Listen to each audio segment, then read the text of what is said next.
Okay. Our final speaker is Professor Howard Bamsey, who's with us here at ANU at the RegNet. He was earlier Deputy Secretary of the Departments of Climate Change and Energy Efficiency, as well as of the Department of Environment. Among many other senior roles, he was also Australia's Special Envoy on climate change. I think, Howard, essentially you're going to wrap up today. Is that right? Well, I'll certainly wrap up because I am the last speaker, Frank. But I'm not going to summarise by what's been a fascinating and for me quite gripping afternoon's discussion. I was asked to talk about the international context, and I'll just dispose of that in one sentence because many of you will be as thirsty as I am. It's going to be fine. Paris, as everybody's agreed until now, will be a successful meeting. It won't fix everything, but it'll be one from which most participants will wearily express satisfaction. So that's the international situation. What I really want to talk about is really just one word, and that's the word that Peter Woolcott used to characterise Australia's position, not just in climate, in the climate negotiations, but in pretty much everything we do internationally, and that's pragmatism. I think it takes us somewhere if you think about it a little. If there is one characteristic for which we're known in the climate negotiations, it is very hard-headed pragmatism. When we ratified the Kyoto Protocol, when the government ratified it as its very first task on coming to power in the Rudd government in 2007, the announcement was made in Bali, at the Bali COP. There was a standing ovation for Australia. Everybody was gloriously happy. And one of the long-standing South African delegates, who knew us very well because there are many similarities, came up to us and said, "So you've ratified, but have you changed your position?" And that was a cynical question, but a very wise one too, I think, because what he was recognising there is that in what we take to the international process, what we take is a very analytical, problem, solution-focused approach. Andrew McIntosh said earlier that lots of people hate carbon in the landscape and lots of people love it. There's sort of a lot of emotion about it. He doesn't share that. He has a very pragmatic view too. That's the sort of Australian character. That can be a strength and a weakness in negotiations. It can be a strength because it brings clarity, it brings sharpness, it brings real problem solving in the midst of messes. And that's helped Australian delegations over the years gain influence on negotiations.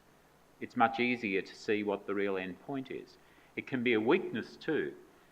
Ivo de Boer, who was the Executive Secretary of the Climate Secretariat for a while, described Australian interventions as scary because they were always hard-edged, always very analytical. That's the way we are, but it isn't the way the rest of the world is. The rest of the world on the climate question can be much more emotional, can be much more passionate, and thinks of this process as one that's developing not just solutions, but norms, behaviours that matter. And a few years ago, the then ambassador conducted an experiment. She asked all of the Australian delegates to make sure that when they made an intervention, they included an element of this character, the sort of thing that we normally dismiss because it wasn't focused. And after one session, was quite an extraordinary response from the other delegates who kept wearing a path to the Australian desk saying, you know, what a terrific intervention that was. This was something hadn't really occurred a lot before, and it demonstrated that in our pragmatism, we've got to be very careful not to lose sight of the fact that other people see this negotiation in a different way. That was an important lesson about the culture of the process. But it's in our DNA to be very analytical, I believe, and I think if we are very analytical, we ought to take that to the end of the logic. And that means when we're looking at this process, the international process, we have got to think of more than the burden. The discussions this afternoon that we've heard from most speakers, I think, have focused on the cost of this change. What is the cost? And that's very analytical and very reasonable. It uses the economic tools, the econometric tools that we have.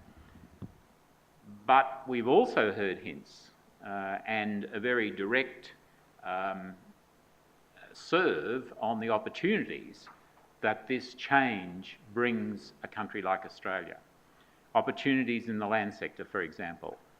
There are many opportunities elsewhere in the change that's coming that if we're truly pragmatic and truly analytical, we will identify to ourselves, to our government, and to other countries. Because one of the reactions I get very often is, what's wrong with Australia? Don't you understand first, if you're being truly analytical, don't you understand that you're more vulnerable to the impacts of climate change than almost any other developed country and many developing countries? Why isn't that reflected? Why isn't that reflected in your pragmatic approach to the international negotiations? And don't you understand that Australia is at least as well endowed in renewable sources of energy as it is in fossil fuel sources of energy? Don't you understand that you've got this huge landscape which can help reduce the amount of carbon in the air globally?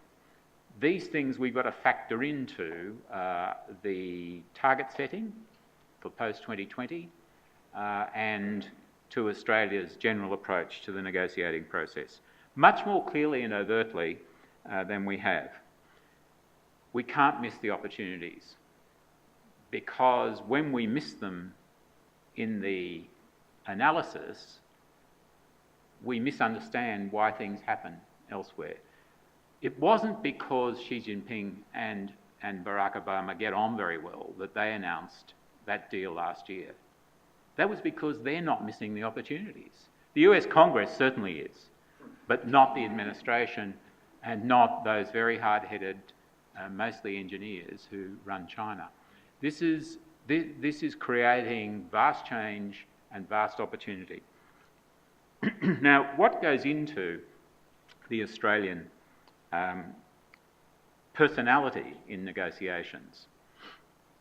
And I suppose if anyone has any doubts, I've got to say that Australia is unequivocally traditionally one of the most influential delegations, one of the most influential countries in the negotiating process. It has been always. And one of the reasons is that we've always been careful to have a good team. The team that we have at the moment is as good as any I've ever seen. All the people I know in it are absolutely superb. You saw one of them earlier today speak. There are terrifically capable people.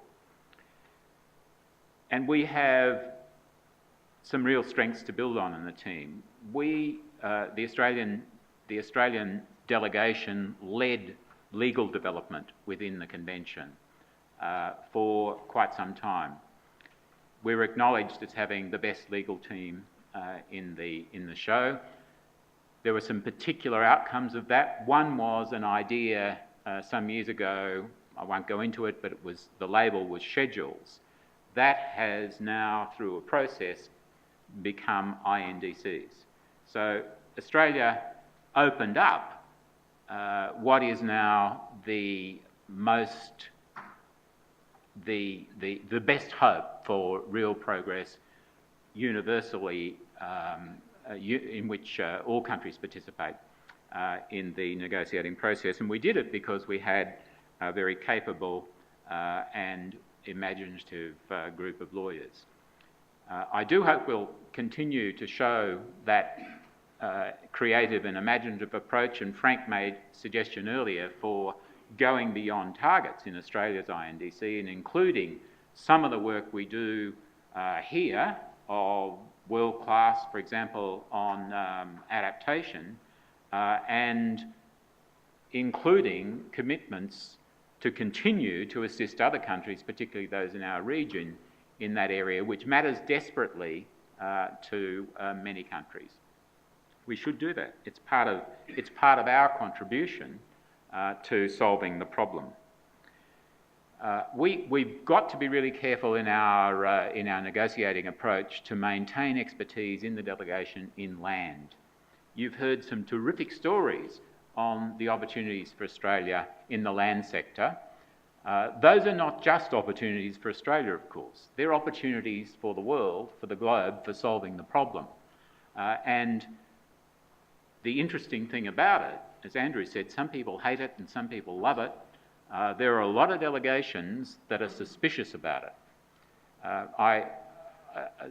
There are a lot of delegations from one part of the world, which, since there are many Europeans in the audience, I won't mention, but there are many delegations from that part of the world who don't understand how we experience land use in Australia and don't see that it does present opportunities for the world. They're suspicious of it. We need to nail that issue absolutely in the negotiating process because there is so much hangs on it.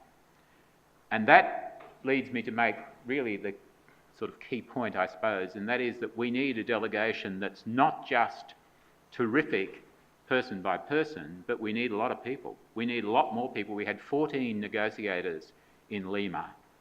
That's about half as many as we need to cover the interests, to cover those issues that are of greatest interest to us, just to us.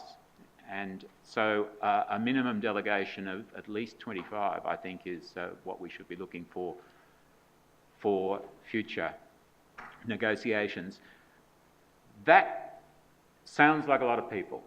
I don't have time to describe why it isn't, but it is the minimum, and it's essentially the minimum because there's a hell of a lot that's crammed into just those few weeks of negotiations that are available. Unlike other important international issues, say trade, there is no one place in the world where countries can talk to one another every day about the negotiating process. Bonn is not New York or Geneva. So we need a lot of people, relatively large number of people, to get together in the few weeks available.